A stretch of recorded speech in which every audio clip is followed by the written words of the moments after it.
2X, it's doable. You work harder, you do more, you can maybe double the business, right? That's kind of the old mentality. Hustle culture. But 10X requires a whole different framework. It requires you to go after things that you don't know how to do yet. Do you have a brilliant product idea but don't know where to start to get it made? Or are you looking to level up your product but afraid to take it overseas? If so, you're in the right place. Hi, I'm Jackie.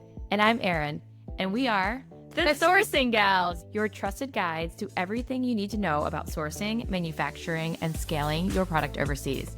Whether you are just starting out or you've been making your own product for a while, we are here to help women source products overseas without the overwhelm. In each episode, we'll share insider tips, actionable strategies, and inspiring stories to help you source more effectively, save time, and boost your profits. Duh! We know how hard it can be to juggle the ins and outs of product development, but don't worry, we've got your back.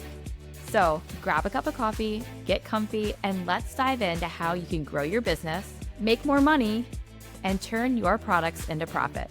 Welcome to The Sourcing Gals. Now let's get started. High five. Hi.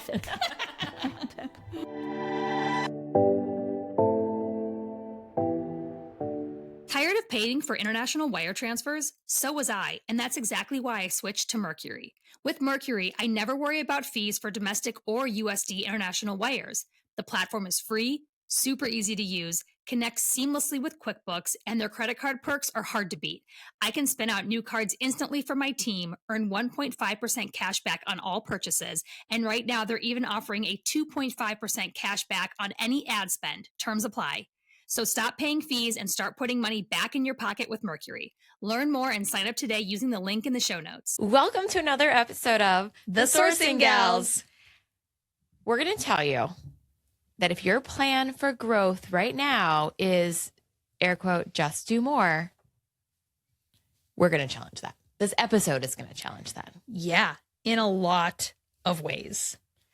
And I think that we've seen for firsthand, both in our lives and our clients' lives, what it means to 10x our output versus 2x. We're going to get into that and what it means. It's not a new concept. Nope. It's not our concept. And it's not our concept.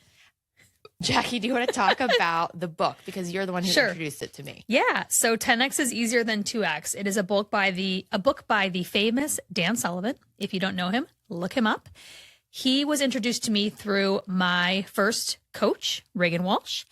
And his series of books are The Gap and the Gain, 10x is easier than 2x, and Who Not How. Who Not How. Which are all great books. Gap and the Gain, I'm kind of a gainer. I'm not a gapper, so it doesn't really affect me as much, but it's great for some people that are, more negative Nancy's, we'll say, or get to like the fear side of things versus seeing the other side of opportunity. But Who Not How and 10X, they're both about really how to grow your business and your life. Incrementally. Exponentially. Not just by doing more, but by being smarter. Actually, by doing less. Yes. Is what he would say. Yeah, by doing less. Truly, it would be by doing less. So let's get into it. So everyone has probably heard of the 80-20 rule. He talks a little bit about that in the book. The fact that usually if you look at a business, for example, 80% of your revenue is driven by your top 20% of your clients. So it's a similar premise in the book in regards to, a couple of ways are raising your floor, like raising the expectation, the bar of who you're going to be going after, who you're targeting. Because the opposite of what you just said, I think that's even more important maybe, especially for this, because living in a 2x world is where that 80% of the effort you expend in your business only accounts for 20% of your revenue. Correct. Like, what are you doing? Correct.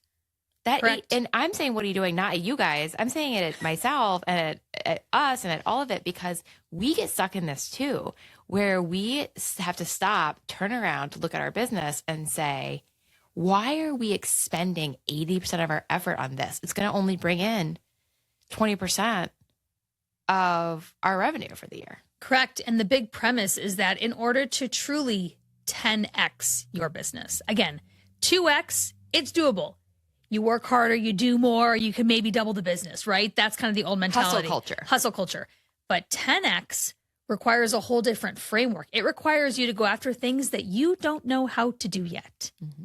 It requires you to let go of 80% of what you've been doing so that you can get in that zone of genius that we talk about, in that driver's seat of what's really going to make your business go 10X. So basically what he challenges you to do is to think, what would that mean? Like, what would have to be true for your business to 10X? So he talks a lot about, service-based businesses in the book. Like, okay, if you're doing $1 million of revenue, is it possible to do 2 million next year? And, the founder's like, yeah, sure. 5 million? Ooh, that'd be tough. 10 million? That I don't know how that would happen. That would be pretty hard. I'm not sure how it happens. And he goes, that's it. That's the mindset you have to take. And then what would happen is it'll make you go back and strip out so many things that are taking your time, energy, and effort away, that are not getting you to your ultimate goal. Things that are keeping you like mired in the muck and not free enough to actually focus on giant expansion opportunities. Correct. And for some people, I had a talk actually with a friend the other week who's an entrepreneur, and we were talking about this indirectly. She has a pretty big opportunity ahead of her, and she's like, I just don't know if I want to go after it because I'm afraid of how much more time and effort and energy it's going to take. And I said, okay, well, hold on though. She's in a model right now where she sells a little bit more one-on-one. She has a service-based business. She goes in and sells to schools. So right now, every school that she goes and locks a contract into is a 1-to-1 selling ratio. She's talking about a corporation that is interested in her services, a corporation that owns hundreds of schools, mind you, daycare centers. So I told her the effort and energy that you have to put into your current model is pretty high. It's very high touch. You have to find each school, create the contract, right? I'm like, this is a one-to-many model. This is a 10X model. You're just talking about, getting outside of your existing geography space, which she is local here, and she wants to branch into other states and other cities. And I said, this corporation will get you there instantaneously. I'm like, this is one of those opportunities where you get on a plane and you go to the headquarters and you sit at the table and they meet you because you're the magic, and they know of you because they've heard of you, right? The daycare center here locally already knows of her. And so the question is, or the fear of her was like, how much more, I don't have more time to give. And I'm like, no, you probably have to let go. Yeah. And that's a hard thing. And I'm not saying it's for everybody, but if I know her ultimate dream is scale. You would have to let go of the things that you don't want to do anyway. Yeah. You would have to let go of the pounding pavement and making a deck for each new person. Or it means you have to go hire it out. Who, not how. Right. Who, not how. Go find the person that wants to go do sales. Go find if the maths. If the maths. Correct. So 2X feels productive, but just increases complexity. Yes. We're talking about 10X simplifying things and decreasing complexity. I want to give our listeners an example. I think you have an example with your. I'm like, what? I have a lot of things in progress in my head, to be honest, about this right now with our business. When you started Piper and Mint, you had an example of the lactation consultant. Oh yeah. So I thought the distribution channel would be lactation consultants because I had nursing pajamas. Mm-hmm. What I didn't learn is that most lactation consultants are independent contractors. So I'm going to have to reach out to each individual independent contractor and hope that she wants to A, sign my product on, and then B, that she's going to talk about it. So after I had signed on about 5, and unfortunately I wasn't seeing conversion, I was like, okay, that's not the model. But what's interesting. But you're a fast learner. But what's interesting now is I'm revisiting that from a different perspective. I'm like, what if I go to La Leche League? What if I go to the Lactation Consultant Association that's having the big mega, summit where they all come to one place and learn and get educated. Like maybe that's more of a one-to-many model that I could approach instead. So even just that thought, that frame of mind of the idea itself was not bad. And I still don't think it's wrong, to be honest, but it wasn't going to get me to my goal. But you brought that up the other day because we do have a client that we work with who's also in the breastfeeding space. Yeah. And she was saying the same thing. And Yeah. you're like, I've been there actually. Yeah. We can actually do this better. Yeah. We can think about this in a better way. Yeah. And then we, in our e-commerce world, we have been talking about this a lot lately with a lot of our founders, the 10X mentality, because a lot of the founders we talk to the first time, they are very excited about their e-commerce website. Mm-hmm. They're very excited about launching their site and their socials and like, it's going to be a blowout. And we actually just got off a meeting with some clients who are like, e-com's such a slog. And it is. It is. You have to truly love marketing to be socializing good at yourself e-commerce. online. I don't know.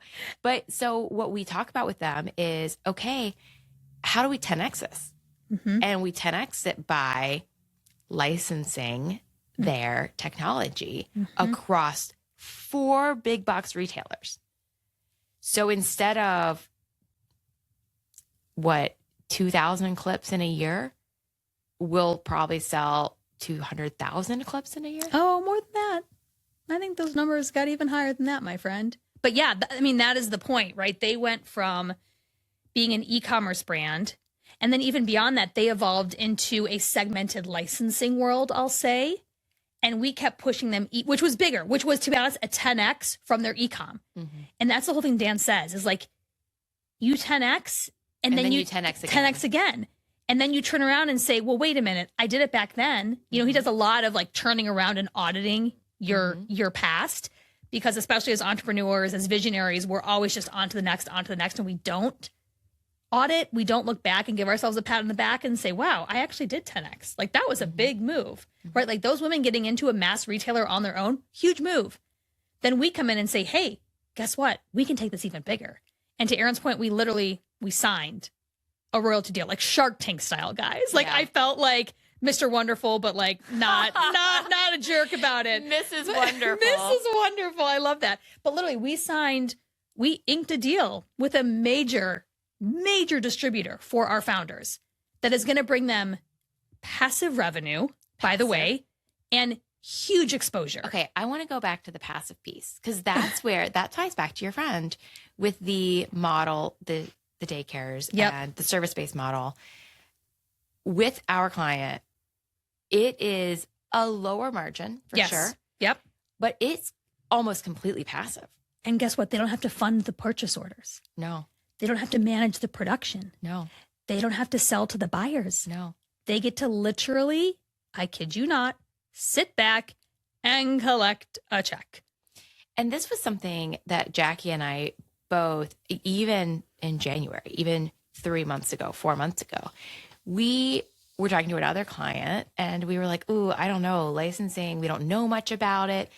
And we don't know if we know enough to guide someone in that world. And then this kind of opened up. Doors were opening, boulders were falling, like you said earlier.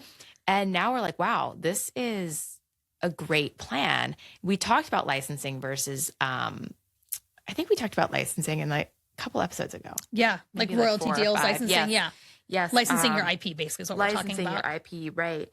And so, but that was a great idea or a great example of 10X. 100%. 100%. And not only that, you have to think about your manufacturing and supply chain. All of a sudden, you start to get high volume going through it. Your price for, this does not mean that, by the way, the founders shut down their e-commerce business. No. This does not mean they shut down that other brick and mortar that they have licensed within. Like, no. Like, this is in addition. And then eventually, guess what? I could see it too. As I actually talked to one of the co-founders about this. I was like, this could go two ways. Down the road, you're making so much money. You're like, screw e-com, I don't need it. Right? That's one avenue. Right. Or you're making so much money, it's okay to hold a couple hundred units of inventory on your website as a service-based business to let people know, yeah, this is who we are and have a splash page, right, to go to. Right. And take on passion projects. Yes, take exactly. on things that you truly enjoy doing because you enjoy doing them. And knowing that your revenue, the food on your table, like your kids' education isn't hinging on your e-commerce store. Yeah. And I think a big part though about 10X is the fact that you shouldn't know how to get there. And that is okay. That is actually the point. That is actually the point. Right. If you knew how to do it, you'd be doing it already is his point. And that's what'll get you to 2X. What's going to get you to 10X is the thing you do not know yet. But when you start letting go of the other stuff, it opens up space to figure it out. Okay, so I have a story that goes along with that. But first, I want to say that not knowing what to do to reach 10X is something he talks about in the book. And he talks about the actual brainstorming process that he leads founders through. Like, if you want to get to the example of the man earlier, from 1 million to 10 million a year, how are you going to get there? Well, I don't even know how to get there. Okay, well, let's start thinking about it. What would it entail? So, gosh, it's been like 10 years ago now. 10 years ago, Matt and I were traveling through Switzerland, and our rental car broke down. It broke down on a Sunday in rural Switzerland. There was nothing open, not a service shop, not a tow truck, not an anything. We couldn't figure it out. We had to just hoof it to the nearest train station, which our car broke down in a tunnel also. Oh my so gosh. Imagine that. But anyway, we had to hoof it to the nearest train station. We took a train into a bigger city that had more things open on Sunday. We went to the internet cafe. And this is before like you could use your cell phone overseas without incurring a bunch of money. And we had no clue what to do. Literally no clue what to do. And so I was like, what we're going to do is we're going to get out a notebook paper and we're going to write down the 10 most ridiculous ideas we can fathom. We wrote down the 10 most ridiculous ideas. My most ridiculous idea was to charter a helicopter because we were supposed to be in Italy that night. We were driving from Switzerland to Italy. My most ridiculous idea was charter a helicopter. So we wrote down our ridiculous ideas and then we started exploring these ridiculous ideas. So I get online and I'm like, charter helicopter, Switzerland to Italy.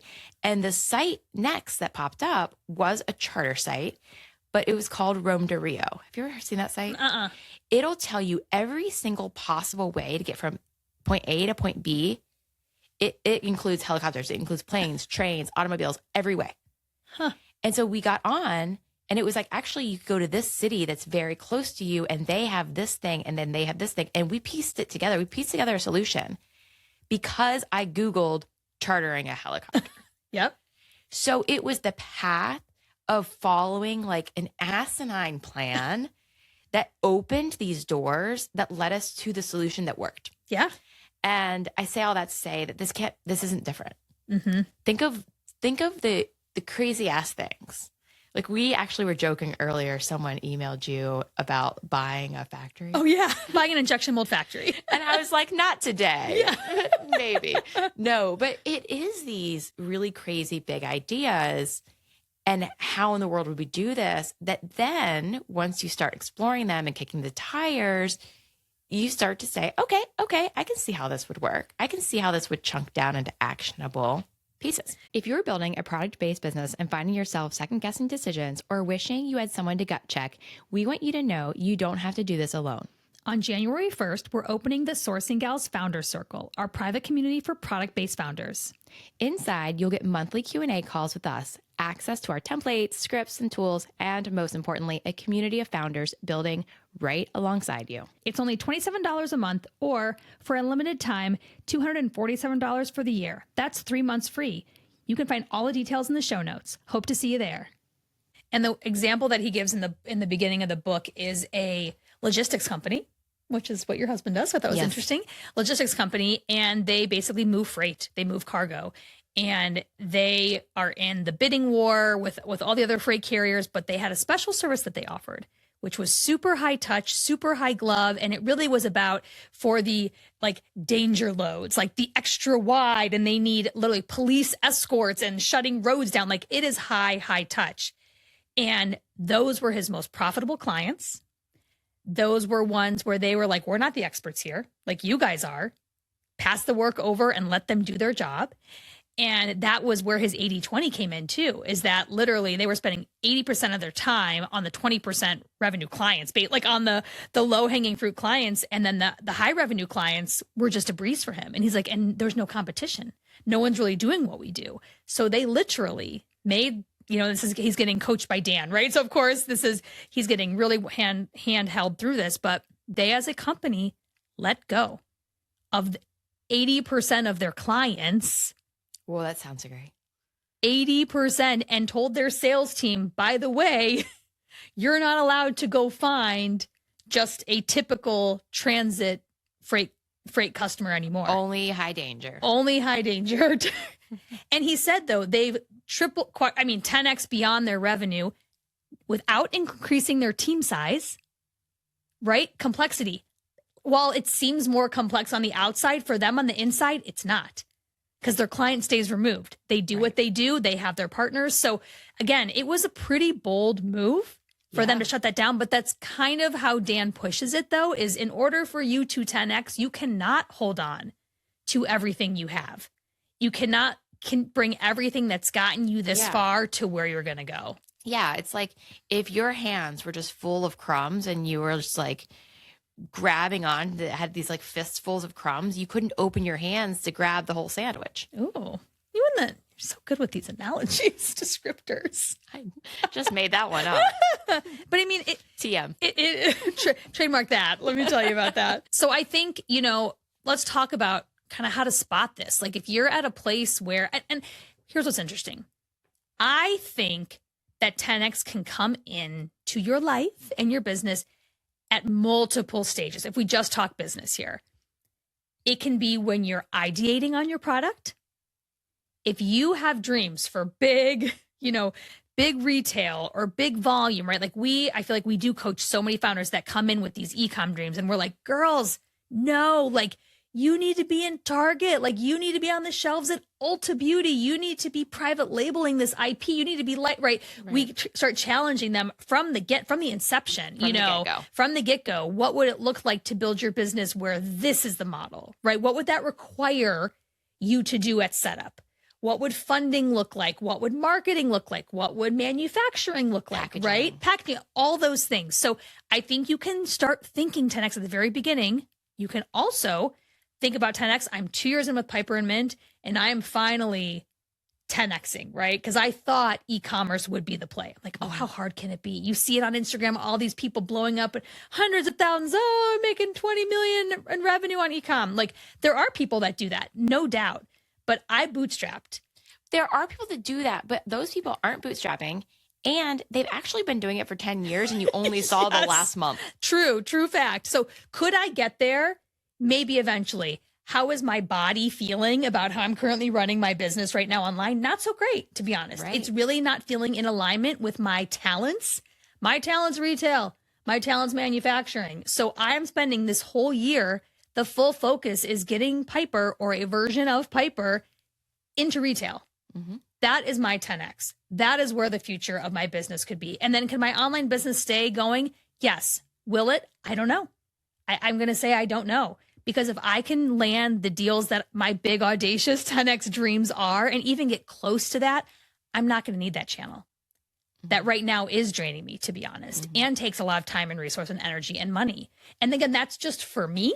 Right. But I'm just saying my 10X goals and my way to get there, it's unlocking 2 years into my business after being like, okay, yeah, this has been a lot of work. I've learned so much. I've proven the concept, all the things that had to happen. I do not regret any of it. But my point is my 10X piece for Piper is now coming in years into the business. I think an important thing to mention about that, though, is that you have the data of those 2 years in e-com to be able to know which portion of your business is the portion that needs to 10X. If you are just starting out and you were brand spanking new, you may not know yet. Mm-hmm. Think about if you would have tried to go 10X with your initial idea. Yeah. You know what I mean? Yeah. You have the gift of data. Yeah. And so for some of the people that we work with, like with our expertise in retail, we are that data for them. 100%. We're kind of that. point. Yes. But I think that what's valuable about some of the case studies in the book, and then also about your situation, is just, and our situation at Sourcing Gals too, Yeah. is we have a year and a half of data against what we've been doing to inform our next 10X jump. Yeah. And I'll tell you, we're in the process of this. And Watch out, ladies. It's really exciting. And gentlemen. Yes. It is really exciting where we are heading. And again, it's going to be at some point, we're going to have to start letting go of some things. And we've been shedding some things that aren't serving us. And we have some more shedding to do. Yes, we do. As we continue to unlock the real focus and the real 10X that we believe this business is and is already on the way to do. So again, that makes for some hard decisions. It makes for some things that might not feel like totally great, but the goal is that 10X is worth it. Oh, she got it. She just had a light bulb go off in her head. You guys, if you could see, if you're listening, Erin just like smacked her head, basically. I totally forgot that when I went to Willow in February, she told me this. Okay, wait. Okay. Do you remember that? Yep. Okay. First, tell the team. Tell the peeps. So Willow's our tarot reader. We love her. I don't think she listens, but shout out if she does. Hey, Willow. Hey, if you need a good tarot, if you need someone though, like DM us. Willow's. We'll connect you. We'll pimp her out. She's fantastic. But I went to her in February. Every February, my college girlfriends come to town, and we have a little kind of like shut-in fireplace, wine, snow weekend kind of at my house. And we always go see Willow. And her whole card pool for me was all about shedding what's not working because it's in the way of my true purpose. Yeah. I remember that conversation. And I was like, what could she be talking about? I just was reminded of that. Yeah. I mean, it's it's that right year of the snake through to the horse. Yes. Right? It's like shed the skin, and you can honor, like we will honor. I always honor where I've been. Yes. Right? It's not about being mad or feeling like, oh man, I missed out on this opportunity or I failed. It's like, no, you honor that because again, that's data, that's information. As my therapist says, it's information. Then it's what you choose to do with it. That's where the power is, And I love this. And so I think it's really important that whether you're just starting out, whether you're in it, whether you've been in it. I mean, we have some founders we're talking to who have been in their businesses for years and they're like, licensing my IP? Huh? Never thought about it. And I'm like, yeah, girl, that's a real legitimate opportunity. Yeah, that's a big sign of 10X. If it's simpler. Yes. If it makes your business simpler and bigger, it's a 10X move. Yeah. And, it's like that saying, shoot for the moon, you might end up upon. I think there's that saying, like, shoot for the moon, and even if you miss, you'll land upon the stars. Yes. I kind of feel that way with 10X, right? So it's not about if you don't hit the ultimate 10X goal, again, that you failed. Exactly. I mean, if that guy's 10 times. If that guy's revenue, if that gentleman's revenue went from 1 to 5 million and he was aiming for 10, I think he'd probably still be happy with like a 5X return on his business with, again, simplification. Right. Like the goal is that you actually, and this is why I love Dan Sullivan's books. He's about time freedom. He's about freedom of time, relationships. He is opposite of hustle culture. And that's why I love him. He wants everybody to 10X because he knows that is how you simplify your life is by having 10X thinking and by going 10X in your business. So again, the goal is 10X. Where you land, is really not the purpose, but it's the thought process. It's the journey. Right. It's what you have to shed to get to that next step. That's important. I love this. So we've mentioned the book a ton during this podcast. 10X is easier than 2X is the name of the book, right? Yep. I didn't butcher it? Yep. Okay. It's by Dan Sullivan. We will link to it in the show notes. It's a fantastic read. It's one that we've read multiple times between the two of us. Just last week, Jackie voice memoed me and was like, I think we need to listen to 10X again. And I was like, okay. So I just pulled it back up in my Audible history and I started it on up. But every time I do, I'm like, oh gosh, light bulb. Like, I mean, I came New back to Erin, I nuggets. was like, oh geez. Erin, I just had like an hour-long therapy session with ChatGPT, and like, it was gold. It was gold coming out of my 10x Gold. 10x conversation. But and I'll also just a little fun fact or a little thing to note. If you are a listener of books or you have the ability to listen to the book as well, I always love owning it. But I will say that the Audible version is really great because it is actually read by not Dan Sullivan himself, because Dan Sullivan is a who, not hower. And Dan Sullivan will say, well, I'm not an author. Yes, I'm a teacher of the subject, but I'm not a writer. So he commissioned. So he someone else. commissioned a writer to do it. And so it's spoken by the writer who becomes a student, basically, of Dan in the process, an amazingly, wildly successful psychologist who's became a blogger and became, all these things started happening for him. But what's cool is that he interviews Dan at the end of each chapter. So you kind of get a little bit more real life, tactical, even further down than the book, with like truly hearing from Dan himself. So that's why I personally love the Audible. I actually love the after the chapter conversations. I think they glean even more insight to Dan's inner working in his brain. Absolutely. I love it as well. That's a nice nugget because I love listening to books. I like to have them physically so I can write notes in them or bookmark certain areas because it's hard to bookmark on the Audible. Yeah. But I always will listen and then I'll run to the book and I'll open to that area and I'll bookmark. Yeah. So we hope that we've inspired you to add another book to the list, another Audible on your list. But I'm telling you, if you are thinking about running a business, launching a business, if you are actively in a business, I just think it's a book that you cannot afford to not read. You can't afford to not read it. And we talk about it so often. We really thought it needed its own podcast. And then thirdly, because you will see us 10Xing this year. Yeah, girl. You will hear us talking about what we're doing in our endeavors, and you're along for the ride. Yeah. Like as soon as we pen or pencil those goals down, which we need a meeting to do so. Yep. We'll share it here and just you guys can be along for the ride and see what it looks like to have a 10X goal and go after it. Yeah. I love that. I'm excited. Yeah. Hopefully next week we'll have our offsite. It's been a little cray-cray this past few weeks, but busy. All in good ways. Lots of clients we're helping, lots of products we're launching.